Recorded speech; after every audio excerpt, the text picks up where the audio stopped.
se movia sobre a face das águas. E criou Deus o homem na sua imagem e semelhança, macho e fêmea os criou.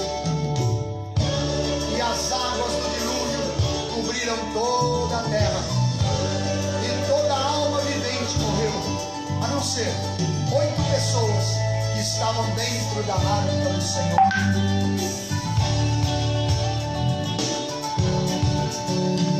São histórias que escutei na minha infância e nunca pude me esquecer.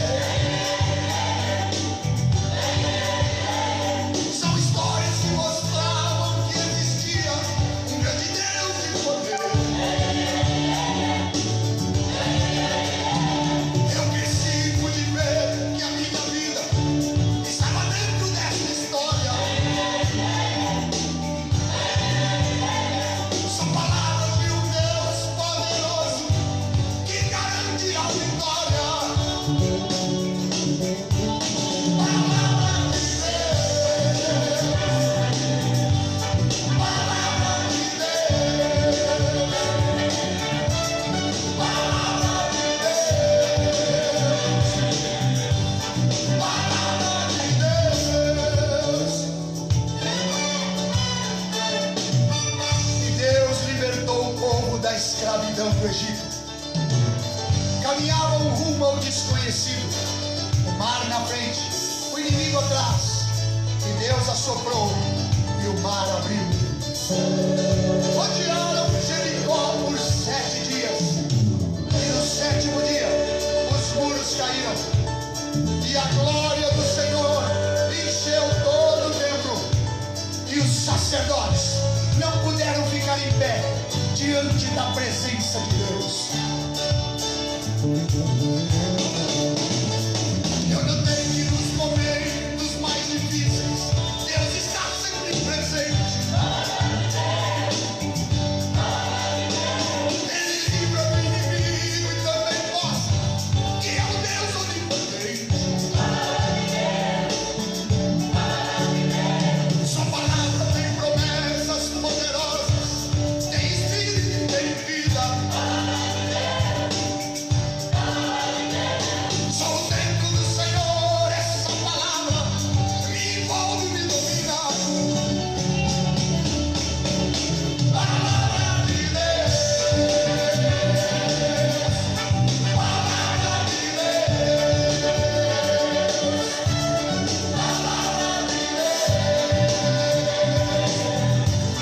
palavra de Deus. E a Virgem concebeu e deu à luz ao Salvador do mundo. Meio-dia, trevas, o Cristo bendito naquela cruz tornou-se maldito. Os primeiros raios do sol daquele domingo, túmulo vazio, ressuscitou dos mortos. E quem crer nele, Jesus, será salvo. Será salvo. Tudo isso está na Bíblia Sagrada. Ela é o próprio Deus. Revestida de espada de 2 gumes que penetra no meu ser. A você que escutou toda essa história, quero agora obedecer. Os versículos da Bíblia que te alegram e te fazem reviver. Palavra de Deus, palavra de Deus, palavra de Deus, palavra de Deus. Estarei convosco todos os dias até a consumação dos séculos. Aleluia. As portas do inferno Glória a não Deus. prevalecerão contra a minha igreja. Estarei convosco, estarei convosco, estarei convosco. Palavra de Deus. Esse louvor a gente começa o nosso domingo. Com esse louvor nós começamos a nossa escola bíblica dominical. Louvor da palavra de Deus. Amém? Graça e paz para todos os irmãos. Louvado seja o Senhor. Um bom dia a todos. É uma alegria ter aqui você. Infelizmente não estando próximo, mas conectados através da internet para a nossa escola bíblica dominical. Eu quero pedir a você um favor, que você possa neste momento compartilhar esse estudo da palavra de Deus na sua rede social, que você possa compartilhar na sua linha de tempo lá. Faça isso no nome de Jesus. Eu quero pedir para você, por quê? Porque o Facebook ele não manda para todas as pessoas, né? Ele não disponibiliza, infelizmente, para todas as pessoas que estão inscritas na nossa página da igreja. Então eu gostaria de pedir para você que você compartilhasse, porque quanto mais você compartilhar, mais o Facebook vai entender que é um assunto relevante e importante, ele vai disparar para mais pessoas. Então eu quero pedir para você compartilhar essa live de estudo da palavra de Deus. Amém? Chama mais pessoas aí para participar conosco, no nome de Jesus. Amém? Irmãos, eu quero pedir para você pegar a sua Bíblia, pegar aí a sua revista da Escola Bíblica Dominical. Nós vamos entrar na lição de número 14. Nós vamos entrar na lição de número 14 e estamos entrando no livro de Romanos, né, no capítulo 13. Nós estudamos já os 12 primeiros capítulos da palavra de Deus. Amém? Pega aí a sua Bíblia, compartilha. Pega a sua revista da Escola Bíblica, no nome de Jesus. Nos ajude a divulgar, porque vai ser bênção. Fique com a gente, tá bom? Não perca aqui. Eu estou sozinho aqui, eu preciso ser DJ, passar aqui nas redes sociais aqui e a gente vai dar o estudo aqui. Amém? Glória a Deus. Louvado seja o Senhor. Irmãos, abra aí a sua Bíblia então, na carta aos Romanos, capítulo de número 13, no nome de Jesus.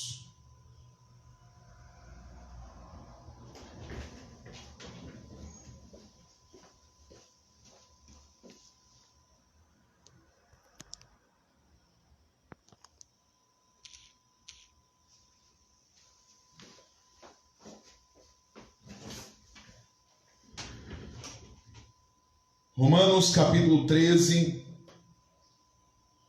nós vamos fazer essa leitura aqui da palavra de Deus.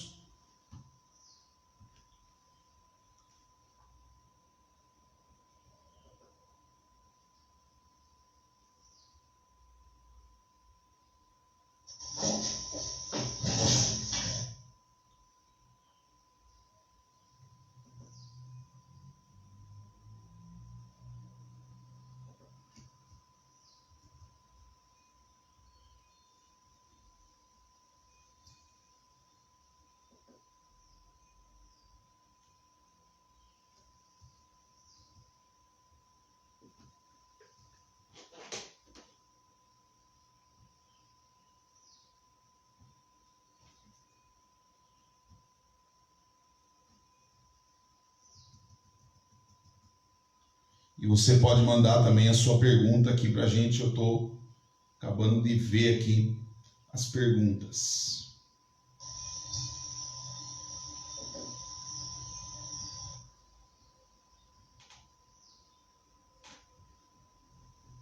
Amém.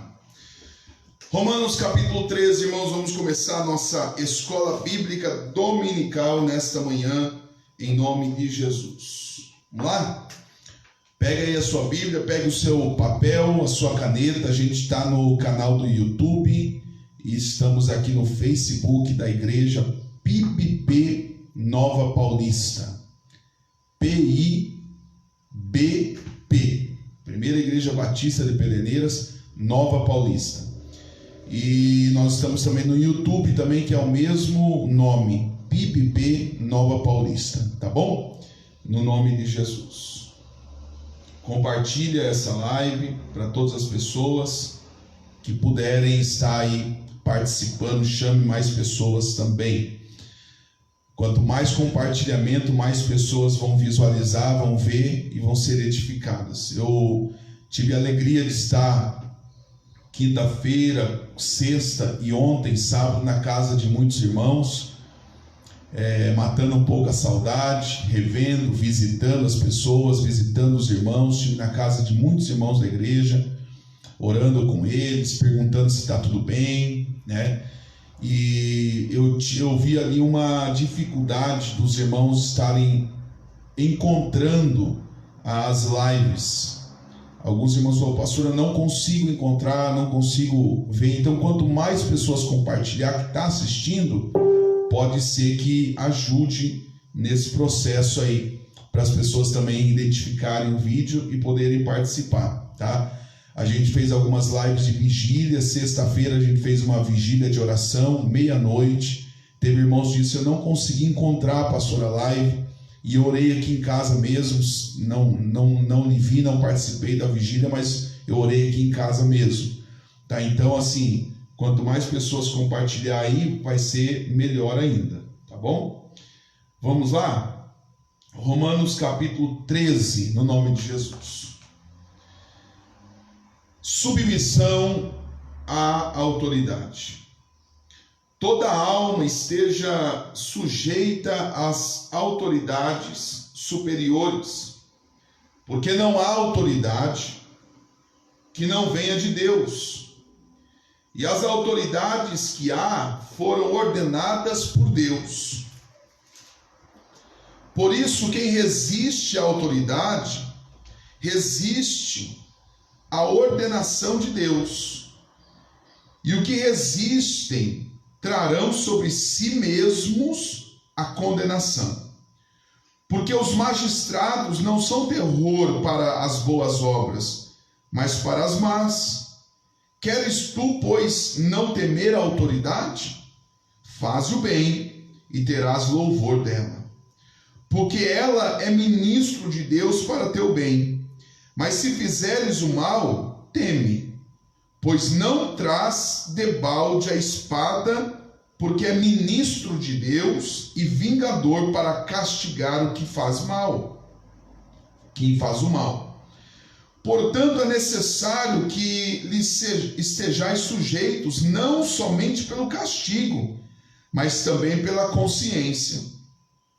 Por esta razão também pagais tributos, porque são ministros de Deus, atendendo sempre a isto mesmo. Portanto, dai a cada um o que devais: a quem tributo, tributo; a quem imposto, imposto; a quem temor, temor; a quem honra, honra. A ninguém devais coisa alguma a não ser o amor, com que vos ameis uns aos outros, porque quem ama aos outros cumpriu a lei.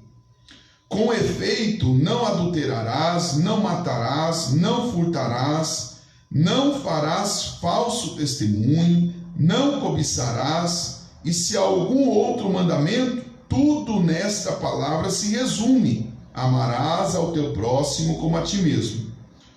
O amor não faz mal ao próximo, de sorte que o cumprimento da lei é o amor. E isto digo, conhecendo o tempo, que é já a hora de despertarmos do sono, porque a nossa salvação está agora mais perto do que quando nós aceitamos a fé. A noite é passada e o dia é chegado. Rejeitemos, pois, as obras das trevas e vistamo-nos das armas da luz.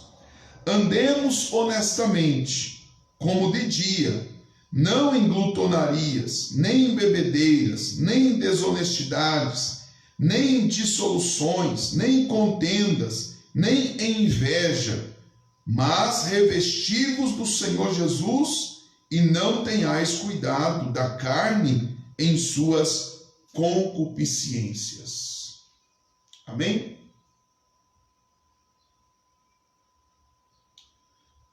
Glória a Deus.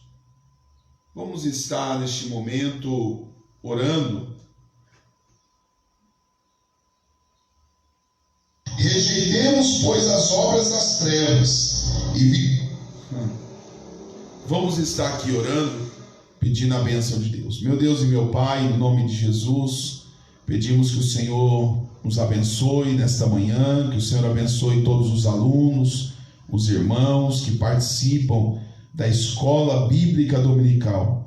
Que o Senhor seja com eles, que o Senhor os guarde, os sustente, cada família, ó Deus, e que esse estudo seja muito rico e seja um estudo muito abençoado, em nome de Jesus. Ó Pai, assim oramos e agradecemos no nome de Jesus. Amém. Irmãos queridos, nós falamos que nós estudamos a carta aos Romanos, do capítulo 1 ao 11, né? São capítulos que Paulo vai tratar o bojo teológico, né, doutrinário da palavra de Deus. Vale lembrar aos irmãos que a carta aos Romanos, ele é uma carta, um tratado teológico. É muito importante, é imprescindível a carta aos Romanos para nós entendermos o plano de Deus para a salvação. Então ali vai tratar sobre a questão do pecado, sobre a questão das pessoas serem indesculpáveis diante de Deus. Romanos vai tratar sobre que todos nós somos pecadores, e por sermos pecadores estamos destituídos da glória de Deus. Ali vai dizer do amor de Deus, que não poupou seu próprio Filho por este amor, entregou-o na cruz do Calvário em sacrifício no nosso lugar. Então, e para nós sermos salvos, nós precisamos confessar o nosso Senhor Jesus Cristo como sendo o nosso Senhor e o nosso Salvador.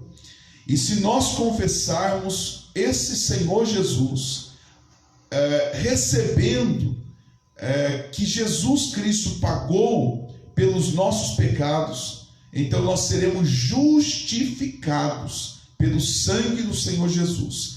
E o Senhor, Ele vai atribuir a nós justiça, mesmo nós sendo pecadores, e continuamos a ser, mas Ele vai atribuir a nós justiça, e Ele vai declarar-nos justos, e isso nós chamamos de graça, favor de Deus, um favor que nós não merecemos. Então, do capítulo 1 ao capítulo 11, vai falar o que Deus fez por nós, a nossa condição, e diante da nossa condição, o que Deus fez por nós. E vai falar então do sacrifício do Senhor Jesus. Esses são os primeiros 11 capítulos.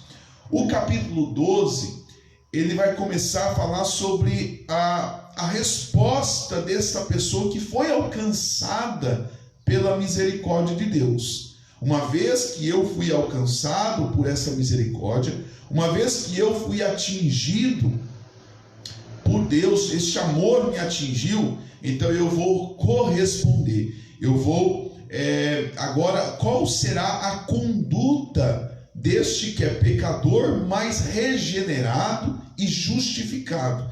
Desse pecador que agora aceitou Jesus, que tem o Espírito Santo de Deus. Então o capítulo 12 vai falar da nossa resposta.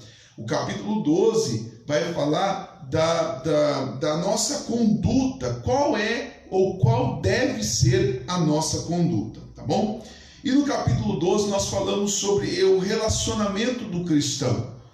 Então começa falando ali do relacionamento do cristão com Deus. Antes era um relacionamento de inimizade, agora nós temos um relacionamento de amizade com Deus e de um sacrifício vivo, o que os sacerdotes levavam o animal, e ele era morto, agora eu sou esse sacrifício. Eu me apresento a Deus como sacrifício vivo, santo e agradável ao Senhor. E esse relacionamento com Deus, no capítulo 12, dos versículos 1 e 2. O outro relacionamento do cristão é com ele mesmo.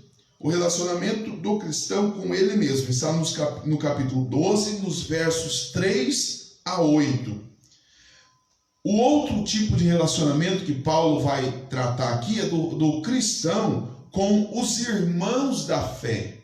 Qual deve ser o relacionamento do cristão com os irmãos da fé, dispensando aqui, sendo despenseiro, né, dos dons do Senhor Jesus Cristo, para a boa convivência dos irmãos. Então cada um tem um dom, e esse dom é para edificação uns dos outros. Não é um dom que deve ser de orgulho. Eu tenho esse dom, olha, aquele irmão lá, que olha o dom dele, que maravilha. Não é um dom para benefício próprio. Deus nos capacita com dons para o serviço e para abençoar os irmãos da fé, e assim toda a comunidade sendo abençoada. Esse é o terceiro tipo de relacionamento que a gente falou no capítulo 12.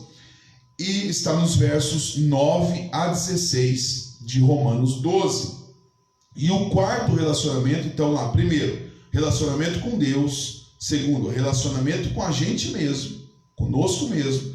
Relacionamento com os irmãos da fé. Relacionamento agora, o quarto, com os inimigos. Qual deve ser a postura do cristão com os inimigos? Então esse é o último tipo de relacionamento que Paulo vai tratar no capítulo 12, e esse último está nos versos 17 a 21 de Romanos 12. No capítulo 13, que nós entramos agora, que nós acabamos de ler inteiro, na íntegra, o capítulo 13, ele vai continuar, ele vai estar dando continuidade sobre o assunto do cristão e seus relacionamentos. Então, se no capítulo 12 o cristão com Deus, o cristão com ele mesmo, o cristão com o próximo, com os irmãos da fé, o cristão com os inimigos, agora o capítulo 13 é os mesmos, também vai tratar sobre relacionamento. E quais são esses relacionamentos? O primeiro, eu vou dividir aqui, tá? Se tiver uma caneta aí, um papel aí na sua mão, você pode anotar aí. O relacionamento com as autoridades. Como deve ser o cristão no relacionamento com as autoridades? Está do versículo 1 ao 7. Vamos fatiar o capítulo, tá bom? Do verso 1 ao 7, Paulo vai tratar do relacionamento que o cristão deve ter com as autoridades, e aqui as autoridades são autoridades governamentais, autoridades políticas. Serve também para a autoridade familiar e a autoridade da igreja, mas especificamente esse texto aqui está falando de autoridades do governo mesmo, do verso 1 ao 7. Outro tipo de relacionamento que Paulo vai lidar aqui, Paulo vai tratar aqui a igreja de Roma, é o relacionamento com a lei. Como deve ser o cristão, uma vez que a lei foi abolida, agora nós estamos vivendo um tempo da graça, mas qual deve ser o relacionamento do cristão com a lei?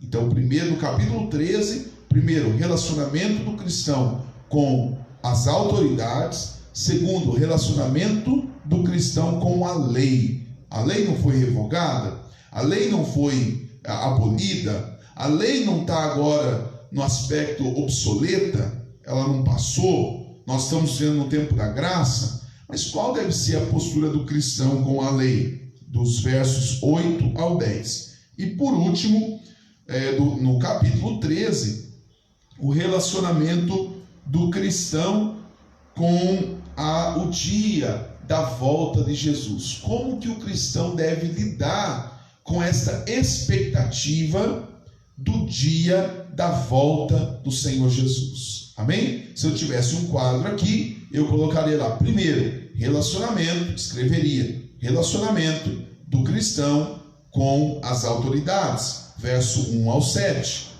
Segundo, relacionamento do cristão com a lei, versos 8 ao 10. Terceiro, relacionamento do cristão com a expectativa do dia da volta do Senhor Jesus, versos 11 a 14. Amém? Então, vamos lá. Vamos agora no versículo 1. Fiz essa introdução aqui para os irmãos, né, o aspecto geral. Agora a gente vai entrar em cada versículo. Versículo 1. Toda alma esteja sujeita às autoridades superiores. Vou pegar uma Bíblia aqui com uma linguagem de hoje para a gente também ver outros tipos de linguagem.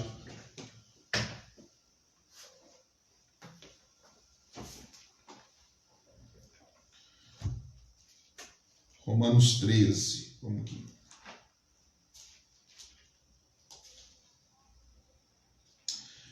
A linguagem de hoje diz assim, que todos obedeçam às autoridades, porque não existe nenhuma autoridade sem a permissão de Deus, e as que existem foram colocadas por Ele.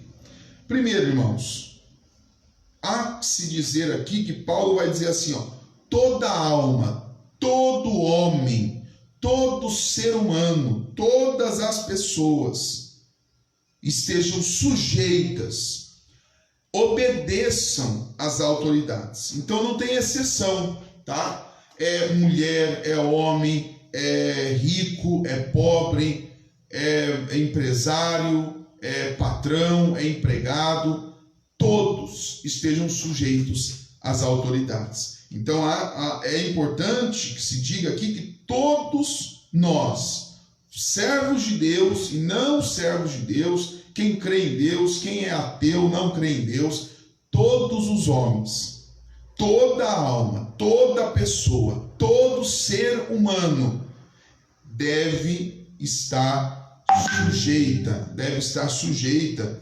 às autoridades, tá? O que seriam essas autoridades superiores aqui? A autoridade superior aqui é o Estado e seus representantes. Então, todo homem esteja sujeito, todo homem obedeça às autoridades, obedeça ao Estado e obedeçam também os seus representantes legais. Então, quem são lá? O presidente da República vigente.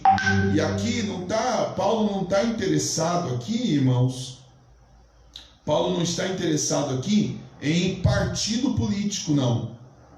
Paulo não está aqui dizendo, olha, obedeçam à direita, obedeçam à esquerda, obedeçam quem é de centro, quem é... Não. É quem está no governo.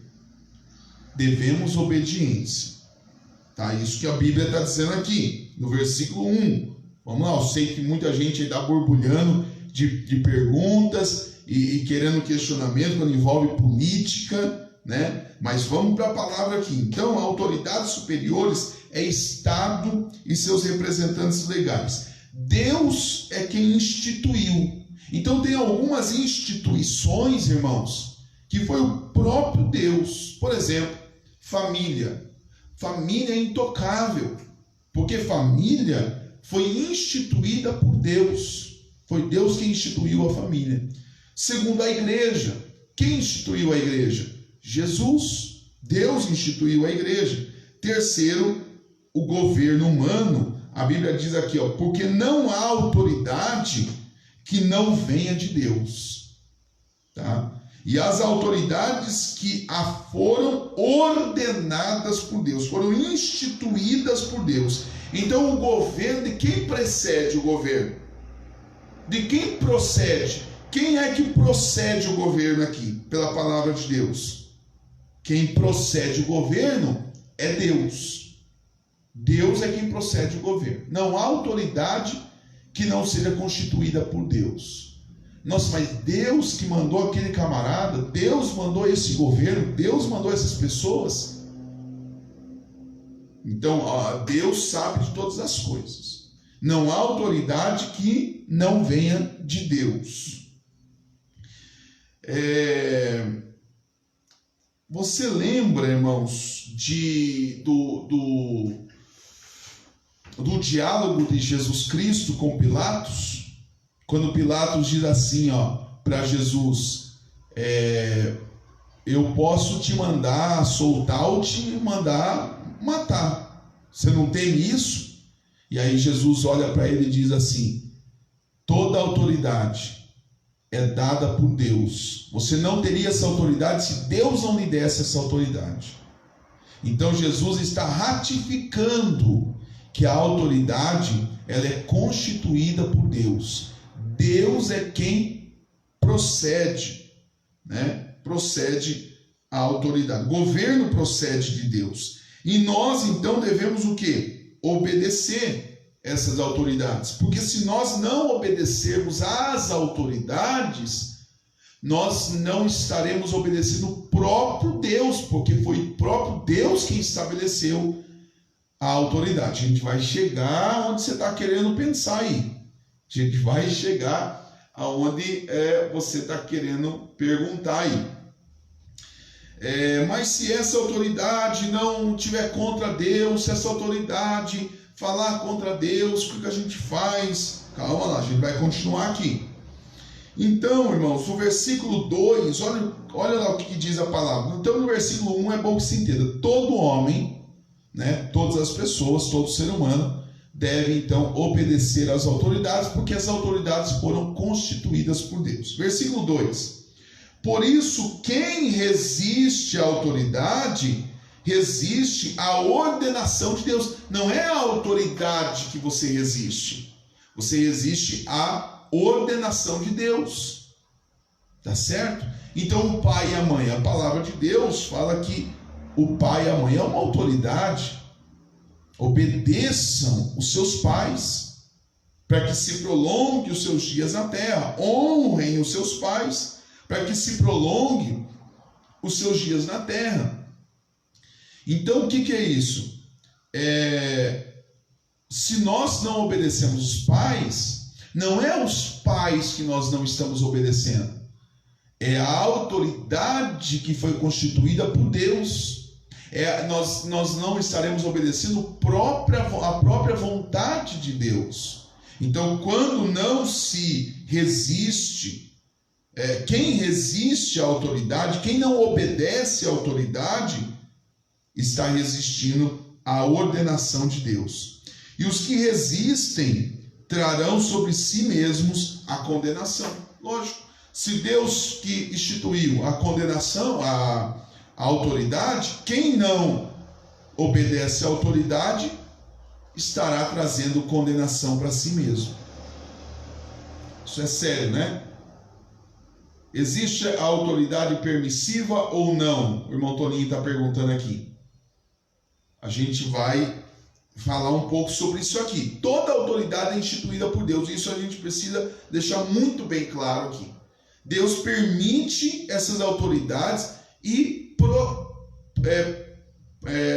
Deus procede, o governo procede de Deus. Todos os governos procedem de Deus para algum tratamento. Deus permite para algum tratamento. Então nós devemos obedecer, porque essa autoridade deve ser honrada e deve ser obedecida. Mas, irmãos, é importante que se diga aqui que nós não é uma obediência cega, entende? E que há um papel da igreja em denunciar os desmandos das autoridades. Quando nós denunciamos, por exemplo, a roubalheira, não é a autoridade que nós estamos resistindo, é os desmandos da autoridade. Porque se o governo é bom, se o governo faz aquilo que é correto diante de Deus, eu tenho que obedecer o governo. Mas os desmandos da autoridade, os erros da autoridade, não devem ser passado mão na cabeça do governo.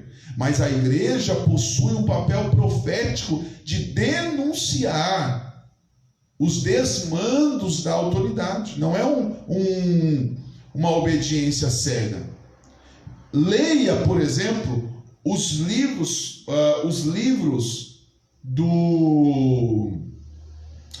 dos profetas menores do Antigo Testamento.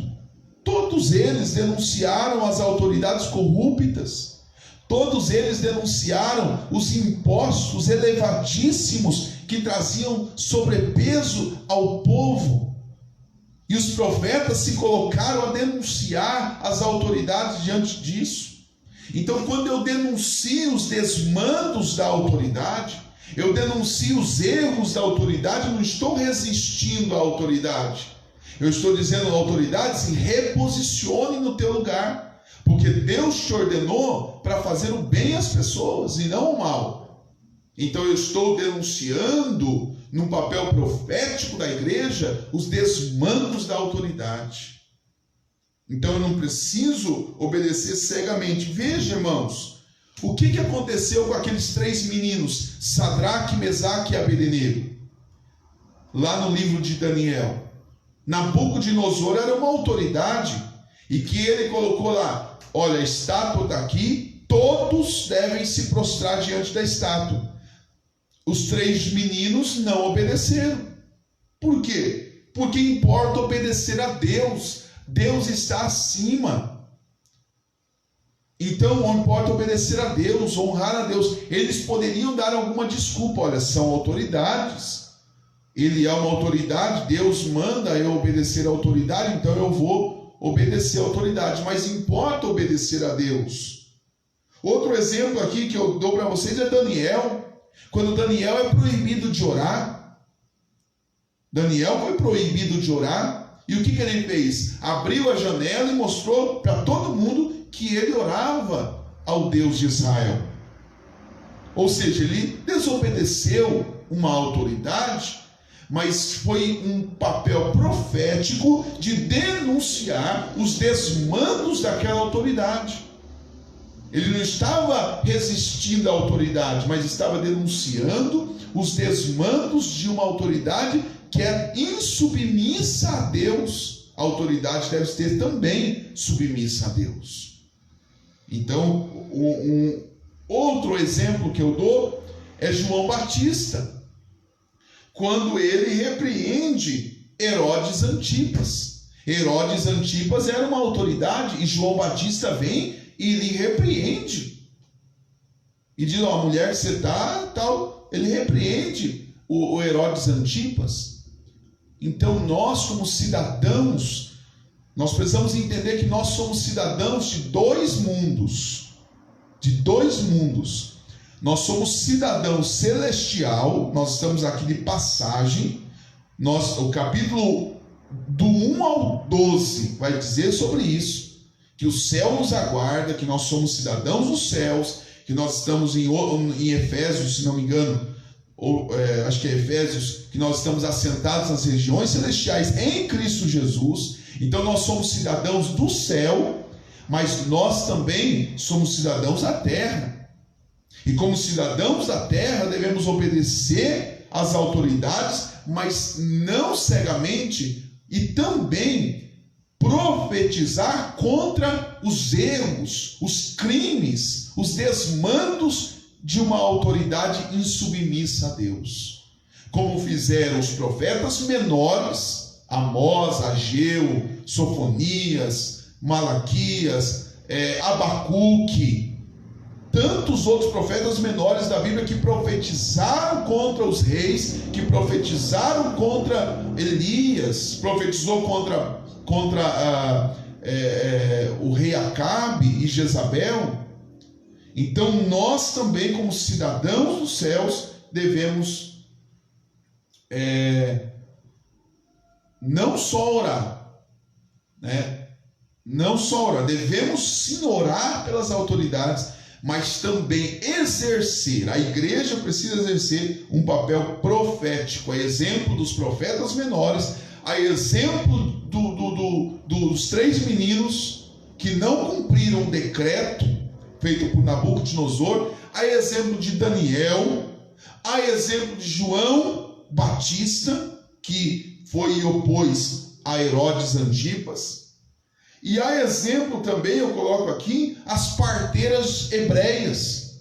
Lembra lá das parteiras hebreias, irmão Toninho? Que está aqui, a irmã Cida, irmão Daniel, Dejanira, o Adilson. Os irmãos estão acompanhando aqui a live. Lembra das parteiras hebreias? Que foi dito a elas que os meninos, ao nascerem, deveriam morrer todos? E de 2 anos para baixo deveriam morrer? O que elas fizeram? Elas mentiram. Por causa do quê? De um bem maior, a vida. Nossas mulheres aqui são muito fortes, elas dão a luz, pegam os filhos e saem. Elas mentiram para não matar as crianças e não obedecer àquela autoridade. Porque, meus irmãos, às vezes a gente tem uma ética, uma situação de ética bem complicada, a gente não entende alguma coisa. O crente cristão, ele deve falar a verdade sempre. Ele deve falar a verdade sempre. E aí? Chega lá um ladrão na sua casa. Vamos falar aqui. Chega um ladrão na sua casa, sua criança, seu filho, sua filha morre de medo, vai lá, se esconde embaixo da cama lá, ou num quartinho, se esconde. O ladrão chega, onde está teu filho? Você vai falar a verdade? Oh Deus, eu sou crente, eu preciso falar a verdade. Meu filho ficou com medo, foi lá debaixo da cama lá, foi lá naquele quartinho assim. Chega um traficante para uma mãe, para uma cristã, e vai lá com uma arma em punho para matar o seu filho que está dependente químico. Onde está seu filho? E essa mãe sabe onde está o filho, e ela é cristã. Foi-lhe feita uma pergunta. Foi-lhe feita uma pergunta. E aí? Ela vai falar a verdade? Não, ela não vai falar a verdade, meus irmãos, porque isso não significa mentir e nem pecado. O crente não deve falar a verdade sempre, em todas as possibilidades, em toda hipótese. Por quê? Porque há algo acima, é a preservação da vida. A preservação da vida, isso é ética cristã. E a gente confunde muita coisa. Por isso que é importante conhecer a palavra de Deus, senão tomemos atitudes contrárias a Deus. Isso mesmo, irmão Adilson. Gisleika, que está aqui acompanhando a gente. A Karina, que foi a primeira a entrar. E Karina, vou te dar um presente. Foi a primeira a entrar na live aqui, né? Tem muitos irmãos aqui acompanhando a nossa escola bíblica dominical aqui. Então, irmãos, as parteiras hebreias, elas não falaram a verdade, né? Um outro exemplo, os discípulos diante do sinédrio. O que eles fizeram? As autoridades constituídas no sinédrio ali disseram para eles: vocês não podem pregar Jesus Cristo, vocês não podem falar de Jesus Cristo. Aí será que os discípulos colocaram a viola, como diz, né? Desculpa a expressão, é a viola no saco, né? Colocou a viola entre as pernas e vamos embora, cabisbaixo, vamos respeitar a autoridade, vamos obedecer a autoridade. Não, o que eles disseram lá em Atos dos Apóstolos? Importa obedecer a Deus do que a homens. Então, se vier, por exemplo, um decreto, hoje nós estamos com um decreto aí temporário dos templos fechados. Eu estou percebendo que as lives dos cultos não está sendo distribuída, não está para muita gente, pouca gente vê as lives dos cultos. Por quê? Porque há um sistema aí da internet, há um sistema tudo que não propaga isso aí. Tem lives, por exemplo, que se fala do Apocalipse, da vinda de Jesus e dos governos, muitas vezes corta e manda para poucas pessoas. Poucas pessoas vê, não dispara. Sabe? Então, hoje nós estamos vendo algo secreto, né? Oculto. Mas, por exemplo, se baixar um decreto que é proibido culto a Deus, que é proibido se reunir, que é proibido servir a Deus, nós vamos obedecer às autoridades? Não. Então nós devemos obedecer às autoridades? Sim. Sim. Então há que se diga aqui, meus irmãos, há que se diga aqui que nós somos um povo ordeiro. Os crentes em Jesus Cristo é um povo ordeiro. Ele não gosta de bagunça, ele não quer desordem, porque Deus não é assim. Por que Deus estabelece governo? Porque Deus não quer anarquia. Deus não quer uma bagunça generalizada. Deus gosta das coisas com ordem e com decência. A palavra de Deus fala. Então nós somos os crentes, o povo de Deus é um povo ordeiro, é um povo respeitador, é um povo que honra as autoridades, que ora pelas autoridades. Mas quando essas autoridades ultrapassam os seus limites, com relação à palavra de Deus, importa obedecer a Deus do que a homens. E também a igreja do Senhor Jesus exercer um papel profético e denunciar os desmandos dessa autoridade que se corrompeu e corrompe o povo. Amém? Então, amém. Versículo 3. Agora a gente vai ver a natureza dessa autoridade. O versos 3, 4 e 5. Vamos lá. Porque os magistrados não são terror para as boas obras, mas para as más. Queres tu, pois, não temer a autoridade? Faz o bem e terás louvor dela. Porque ela é ministro de Deus para o teu bem. Mas se fizeres mal, teme, pois não traz de balde a espada. Não traz em vão a espada, porque é ministro de Deus e vingador para castigar e fazer o mal. Portanto, é necessário que estejam sujeitos não somente pelo castigo, mas também pela consciência. Então, meus irmãos, vamos lá. Montolinho diz aqui: eu acho que temos obedecer à autoridade. Tudo que for honesto, puro e verdadeiro e de boa fama. Isso mesmo, nós somos um povo ordeiro, um povo respeitador, um povo que honra a autoridade, desde que ela não ultrapasse os seus limites, no sentido de nós obedecermos mais à autoridade do que a Deus, porque algo está acima do governo, a Deus, e é a Ele que nós devemos honrar ainda mais. Nós honramos a autoridade porque queremos honrar a Deus. Agora, qual é a natureza da autoridade? Olha que interessante aqui, ó, versículo 3. Porque os magistrados não são terror para as boas obras, mas para as más. Olha o versículo 4. Porque ela, a autoridade, é ministro de Deus. Você sabe o que é essa palavra ministro aqui? Paulo está dizendo aqui, palavra ministro, no grego está diácono. Então, toda a autoridade é um diácono de Deus para o povo. O que é um diácono? O diácono é um servo. Então, a autoridade, ela é serva. Ela está para servir o povo e não se servir do povo.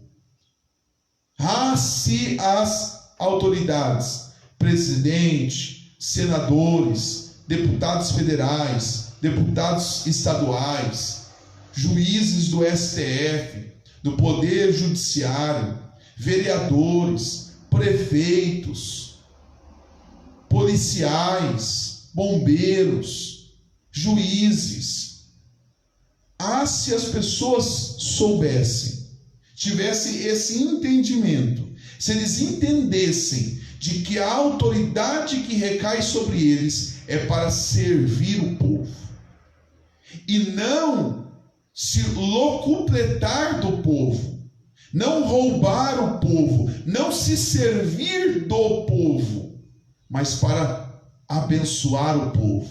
Porque toda autoridade, o governo, ela é para ser servo, é para servir o povo, né? Com duas finalidades. Então essa palavra ministro aqui no versículo 4, você pode colocar aí na sua Bíblia, ou no papel aí que você está escrevendo. Ministro é diácono. Então a autoridade, quando Deus estabeleceu o governo, quando Deus estabelece os governos, é para que não haja anarquia, é para que não haja desordem. Deus estabelece o governo para a ordem, com duas finalidades. Primeiro, fazer o bem. Versículo 3, 4 e 5. Primeira finalidade do governo, das autoridades, é fazer o bem. E segunda finalidade, inibir o mal. Inibir o mal. Então, meus irmãos, a primeira finalidade do governo é fazer o bem. É fazer o bem. Tá? É fazer o bem para quem? É para fazer o bem para o povo. É para fazer o bem para as pessoas. Não é para fazer mal, não é para atrapalhar a vida das pessoas. O governo não é estabelecido para isso. A natureza, a finalidade do governo é fazer o bem. O cerne do governo, das autoridades, o espírito do governo, das autoridades, é fazer o bem. Qual é a finalidade? Fazer o bem. Tá? Essa é a natureza. E fazer que tipo de bem o governo deve fazer? O bem espiritual. O bem espiritual. O Estado e seus representantes devem fazer um bem espiritual para as pessoas, para o povo. Tá? Por que bem espiritual? O que o governo tem a ver com espiritual? Por exemplo, o Estado é laico. As pessoas confundem o Estado é laico com o Estado ateu. Não, o Estado é laico. O ateísmo, os países que são um Estado ateu, que tira Deus, o que tem nele? Perversidade, totalitarismo, ditadura. Então o Estado que coloca Deus é o Estado que respeita as pessoas, que honra as pessoas, que abençoa as pessoas. Então, por isso, um Estado que tem Deus, porque o Estado laico não significa Estado ateu, é um Estado que respeita Deus e as religiões. Tá? Então, o direito ao culto, o direito das pessoas cultuarem, o direito de assistência religiosa nos hospitais, o direito de assistência religiosa dos cidadãos em qualquer situação, presos ou internados, tem um direito constitucional. A irmã Cláudia Ferron, um abraço, entrou aqui na escola bíblica. Então, bem espiritual. Segundo, bem político. Que bem que o governo, as autoridades têm que dizer? Um bem político. Não é para se locupletar, não é para o toma lá da cá, não é para pegar dinheiro, mas é fazer um bem político, sabe? Não é artimanhas. Que bem qual é a finalidade da autoridade? Bem espiritual, bem político, bem social. Então, os recursos que o governo pega por meio dos impostos que o povo paga, devem ser devolvidos ao povo em benfeitorias. Deve ser devolvido para o transporte, deve ser devolvido para a saúde, deve ser devolvido para a educação, deve ser devolvido para a segurança pública. Então, os recursos que o Estado administra por meio dos impostos que o povo dá, que o povo paga, o governo então tem que, contrapartida, servir o povo com esse dinheiro. Isso é o bem que o governo tem que fazer. Essa é uma finalidade do governo. Então é um bem social, um bem econômico. O que é o bem econômico? Fazer uma justa distribuição dos recursos, da renda. Ajudar os mais simples, ajudar os mais pobres, ajudar quem não tem, né? Então é fazer essa balança aí. E também, qual é a finalidade, né, do governo? É fazer o bem espiritual, o bem político, o bem social, o bem econômico e o bem moral. O governo deve ter um bem moral. Por exemplo, o dinheiro público não deve patrocinar algo imoral. E esses tempos aí, tem muitas coisas devem melhorar no governo vigente. Mas, por exemplo, cortaram verbas públicas para a lei Rouanet, onde milhões e milhões para poucos artistas já ricos. Dinheiro nosso, dinheiro do povo. Outra coisa que cortou também, filmes que traziam sexo explícito, filmes contra a família, contra valores tão importantes, tão caros para a sociedade. Então, que valores cristãos, valores de Deus, patrocinados pelo governo. Então, o governo deve fazer o bem moral, né? Deve fazer o bem moral. Patrocinar é promover aquilo que é moral, não o que é imoral. Tá certo? Então, fazer o bem e inibir o mal. O governo tem outra finalidade, fazer o bem, mas também inibir o mal. Não é o contrário, não é inverso. O governo não deve promover o mal, promover as coisas ruins e inibir as coisas boas. Não, é fazer o bem e inibir o mal, né? Então veja só, é esse equilíbrio que deve ter. É o equilíbrio. Se o governo não promove o mal, ou se o governo não promove o bem, ele peca. O governo está longe do propósito de Deus. Ele peca. Se o governo não inibir o mal, não barrar o mal, ele também peca. Porque não está dentro do propósito de Deus. Sabe, meus irmãos, quando a gente vê aí, por exemplo, os direitos humanos. Direitos humanos de quem? Da vítima? Ou do estuprador, do assassino? Então, inibir o mal, né? Deve-se inibir aí. E com o quê? Olha só. Se você, olha o versículo 3. Queres tu, pois, não temer a autoridade? Faz o bem, e terá louvor dela, porque é ministro de Deus para o teu bem. Então, o governo, as autoridades, é ministro, é servo de Deus para o teu bem.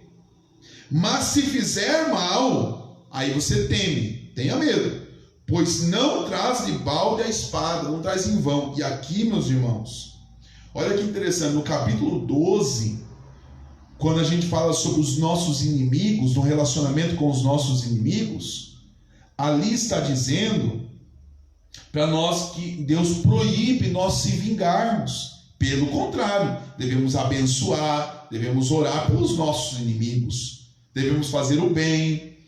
Se alguém fez mal contra nós, devemos fazer o bem para eles, né? Mas Deus proíbe você de fazer vingança. Mas Deus outorga que o Estado não pode ser frouxo e deve sim se vingar dos maus. Eu, como cidadão e cidadão de Deus, eu não posso me vingar. Mas Deus permite que o Estado iniba o mal e se vingue do mal que esta pessoa fez. Olha que interessante isso. Palavra de Deus. E olha só, e aqui está dizendo de espada. Espada não é vara, vara é correção. Espada aqui, e é polêmico esse assunto aqui. É polêmico porque espada é morte. né? Então, se há um governo justo, se há autoridades sérias, justas, ela traz a espada. Ela traz a espada, ela inibe o mal. E isso aqui é um assunto delicado e também polêmico sobre essa espada, mas o Estado tem este poder aqui. Então, o que Paulo está dizendo aqui? Ele está falando sobre governo esquerda, direita, sobre governo A ou B ou C. Ele está falando aqui sobre princípios. Irmão, sabe quem era o imperador no tempo que Paulo aqui escreve a igreja de Roma? Quem era o imperador? Era Nero. E Nero era um imperador terrível. Nero era um imperador que fazia o mal. O que Paulo está dizendo aqui não é sobre o governo A ou B ou C. Ele está dizendo sobre o dever do governo e o dever do governado. Ele está trazendo aqui princípios. Qual é o dever do governo? O governo também tem um dever. O dever de fazer o bem e de inibir o mal. Qual é o dever do cristão com relação ao governo? Aí os versículos 6 e 7. Os versículos 6 e 7. Qual é o dever do cristão para com o governo? 6 e 7. Por essa razão também pagais tributos, porque são ministros de Deus, atendendo sempre a isto mesmo. Portanto, dai a cada um que devais, a quem tributo, tributo, a quem imposto, imposto, a quem temor, temor, a quem honra, honra. Então, qual deve ser a conduta do cristão quanto ao governo? Para que o governo também pegue esses recursos e redistribua as pessoas e faça uma justa distribuição a todos. Qual é então o dever do cristão? Primeiro, como o Toninho colocou aqui, primeiro dever, orar. É dever do cristão interceder pelo governo. É orar pelo governo. É pedir a Deus que Deus dê sabedoria para o governo, para as autoridades. Segundo, honrar as autoridades. Nós somos um povo ordeiro. Ou seja, por exemplo, houve aqui um decreto municipal do prefeito. O crente, o povo de Deus, não pode ir contra isso.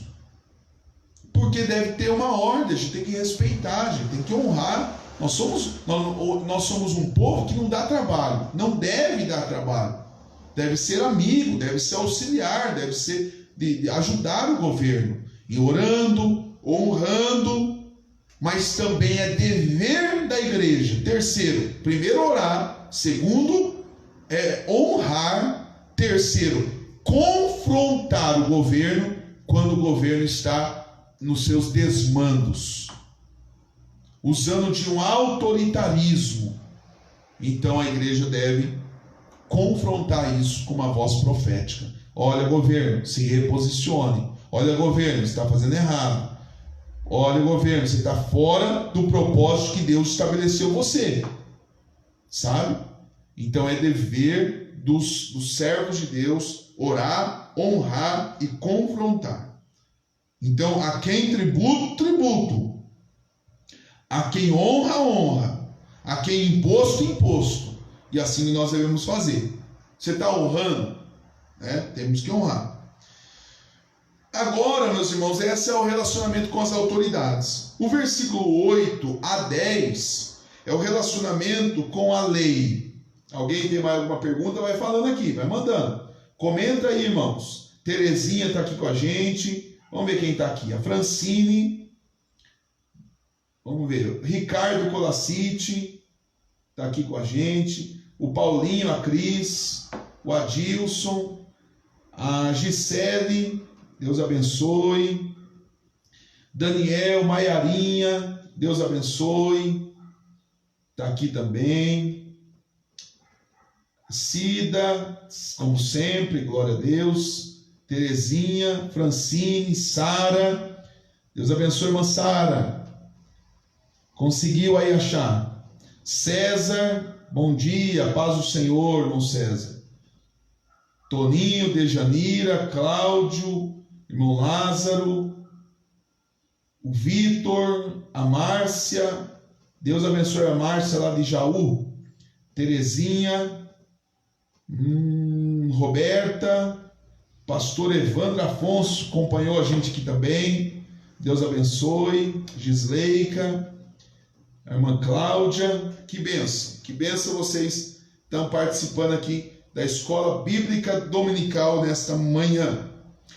Irmãos, então falamos sobre a natureza da autoridade, qual é o dever nosso como cristão, que devemos fazer com as autoridades, o relacionamento com a lei agora.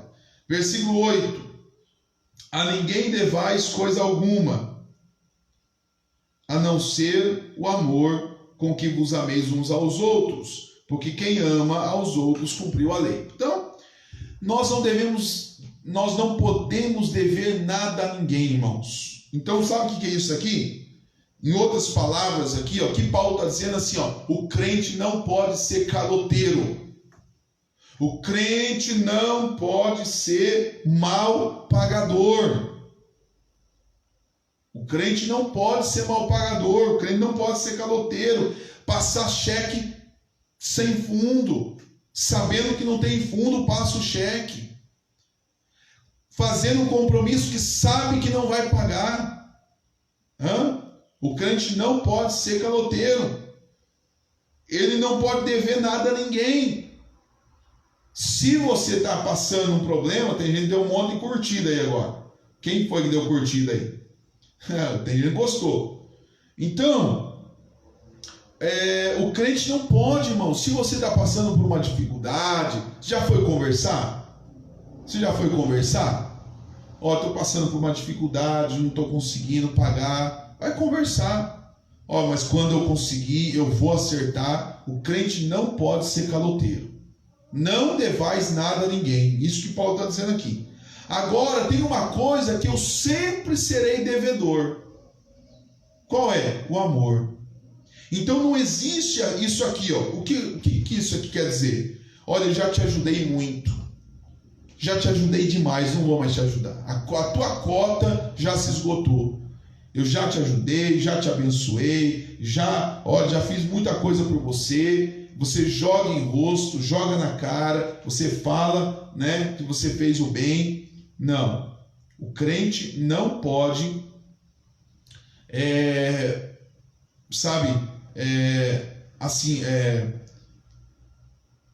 dizer que já fez muito por alguém. Ele sempre será devedor. Então não devais nada a ninguém, exceto o amor. O amor, nós somos eternos devedores. Se alguém precisar, a gente vai estar estendendo a mão. Se alguém vir, a gente vai estender a mão. Está falando mal de você? Você estende a mão. Você faz alguma coisa? Alguém faz alguma coisa com você? Você ama, você abençoa, você ama. E o amor é uma decisão. O amor não é um sentimento. Eu escolho, por isso que a Bíblia fala para a gente amar os inimigos. Não há sentimento em amar inimigos, mas há uma firme decisão. Eu não quero odiar. Eu não quero ter mágoa. Eu não quero trazer no meu coração raiz de amargura. Eu não quero me vingar. Eu quero amar. Então o amor nunca bate no teto, sabe? Nós somos eternos devedores, amém? E aí vai dizer que se a gente faz isso, a gente cumpre a lei. Se a gente ama o próximo, a gente é um eterno devedor, a gente cumpre a lei. E aí vai dizer no versículo 9, qual lei? Não adulterarás, não matarás, não furtarás, não dirás falso testemunho, não cobiçarás. Se há algum outro mandamento, tudo que está nessa palavra resume: amarás o teu próximo como a ti mesmo. Quais são esses mandamentos? Os mandamentos que Paulo citou aqui são os mandamentos da segunda tábua. Tinham duas tábuas da lei. A primeira tábua da lei eram as leis verticais. Eu e Deus. Não fazer imagem, escultura, honrar a Deus, adorar somente a Ele, ter o dia separado para Deus, né? Guardar aquele dia dedicado ao Senhor, não colocar o nome de Deus em vão. Então essa é a primeira tábua da lei. A segunda tábua da lei é o relacionamento horizontal, é uns para com os outros. Se eu amo o meu próximo, eu não adultero. Se eu amo o meu próximo, eu não dou falso testemunho dele. Se eu amo o meu próximo, eu não vou furtar ele, eu não vou matar ele. Então, a lei, se eu amar, eu cumpri a lei horizontal. Amar o próximo.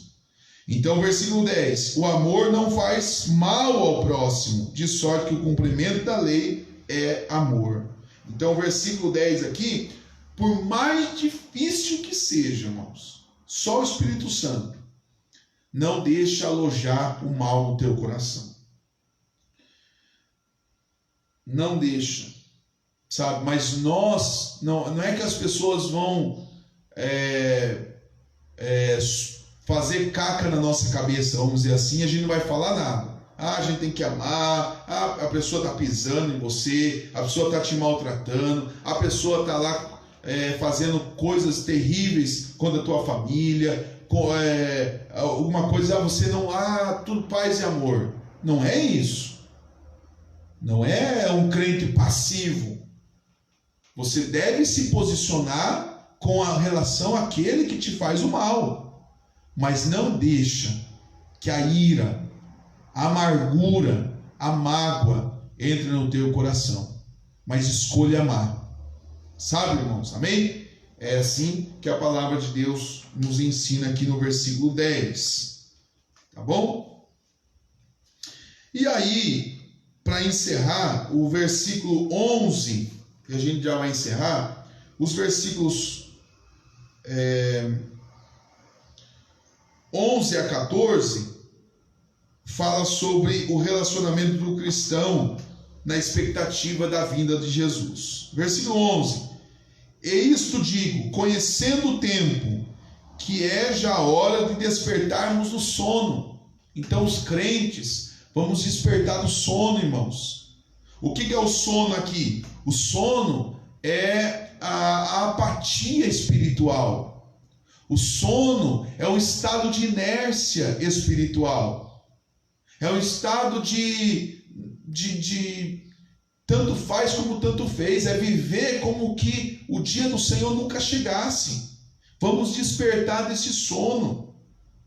Porque a nossa salvação está agora mais perto de nós do que quando aceitamos a fé. Paulo está dizendo assim, quando aceitamos a fé, nós tínhamos uma expectativa da vinda de Jesus. Agora, ainda mais.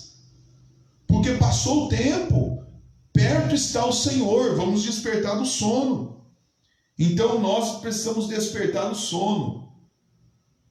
A obediência da lei é consequência do amor. É isso que o Paulo e a Cris estão colocando aqui. Exatamente. A obediência da lei, ela é a consequência do amor. Se a gente ama, a gente vai obedecer. Não é obedecer por obedecer, mas o amor é a essência, amém? Então, o povo de Deus aqui é o relacionamento do cristão na expectativa da vinda de Jesus. Nós estamos vendo hoje uma igreja adormecida, uma igreja que parece que o arrebatamento não vai acontecer.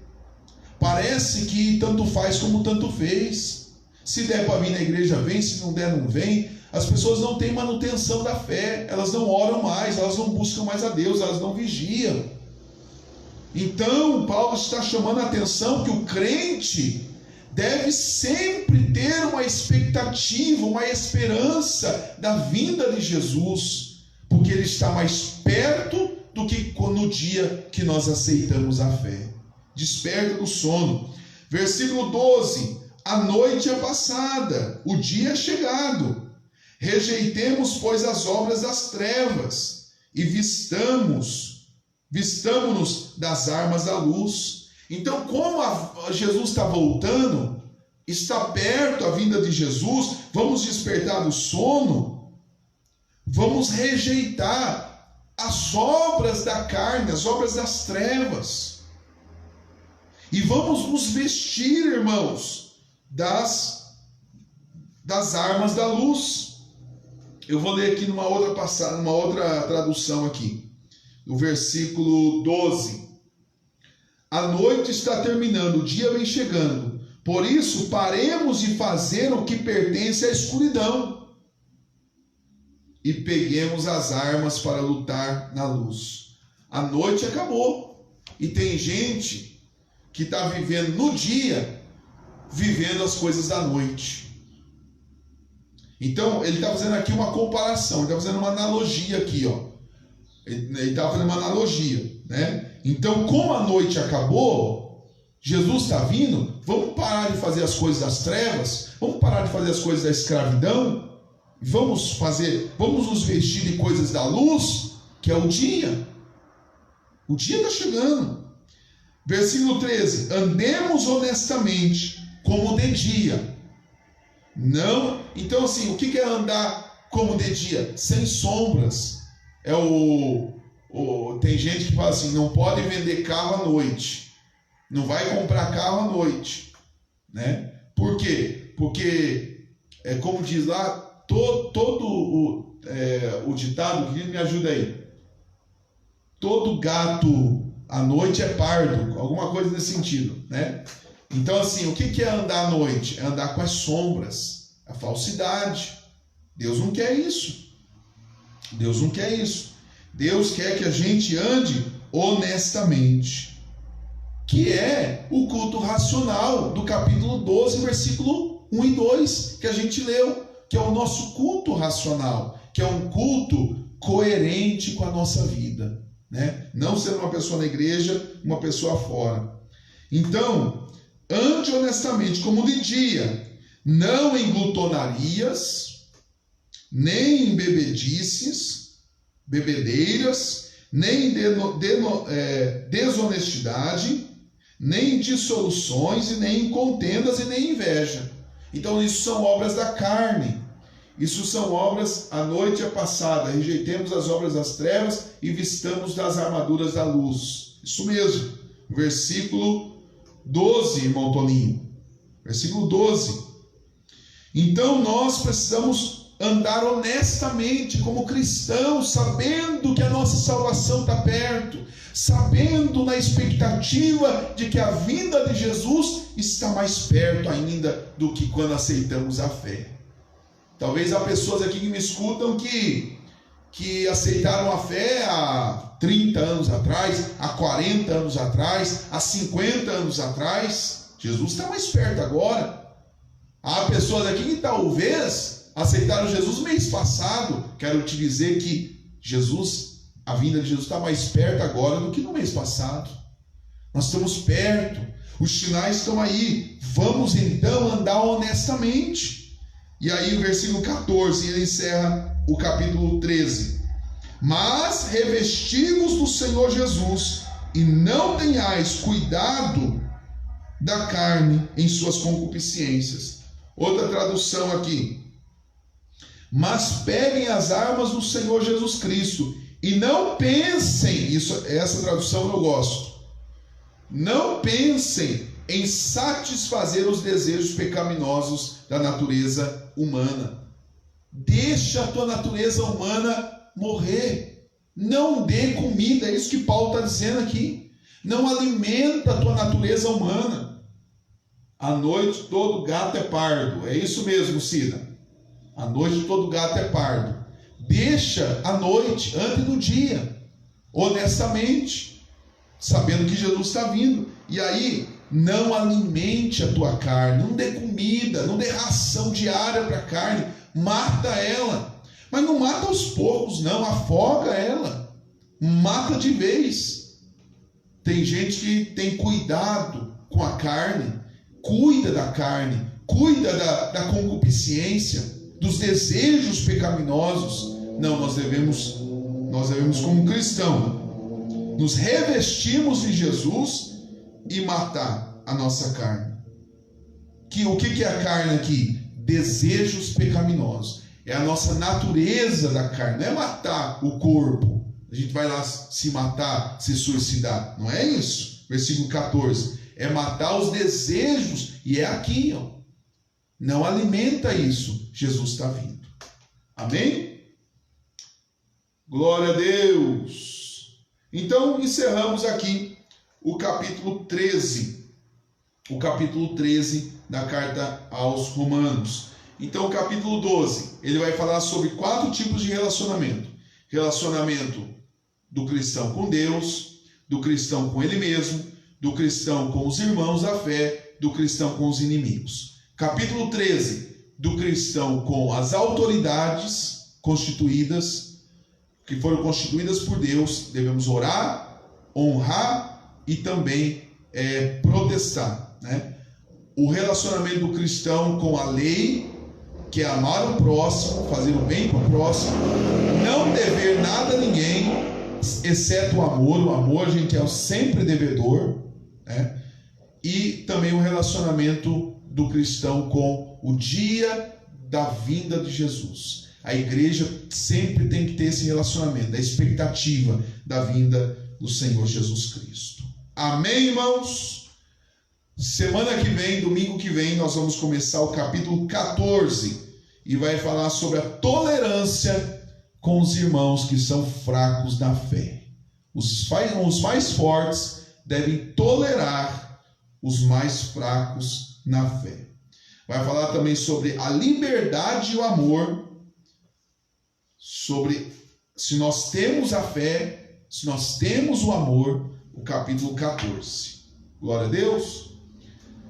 Então, amém, irmãos. Alguém tem alguma pergunta? Coloque aqui. Temos que ter temor e tremor a Deus. A irmã Cida coloca aqui. Perdi algum comentário? Manda aqui. Alguma dúvida? Eu acredito que... Amém. Gostei muito dessa aula. Deus abençoe, pastor. Amém. Louvado seja o Senhor. Vamos encerrar, então? Louvado seja Deus. Que Deus te abençoe, meu irmão. Que Deus te guarde. Te dê um domingo abençoado, abençoado, abençoado. Deus abençoe sua casa. Deus abençoe sua família. Deus guarde você sempre, no nome de Jesus. Hoje foi um pouco bagunçado. Estou aqui sozinho. Meu ajudante não veio hoje. Mas deu tudo certo. E graças a Deus está tudo na paz. Amém? Deixa eu dar a bênção apostólica para você. Que a graça do Senhor Jesus Cristo, a comunhão e a consolação do doce Espírito Santo reine em nossos corações hoje para todos sempre. Que Deus te abençoe e te dê um domingo de paz e de esperança. Amém? Fiquem na paz do Senhor.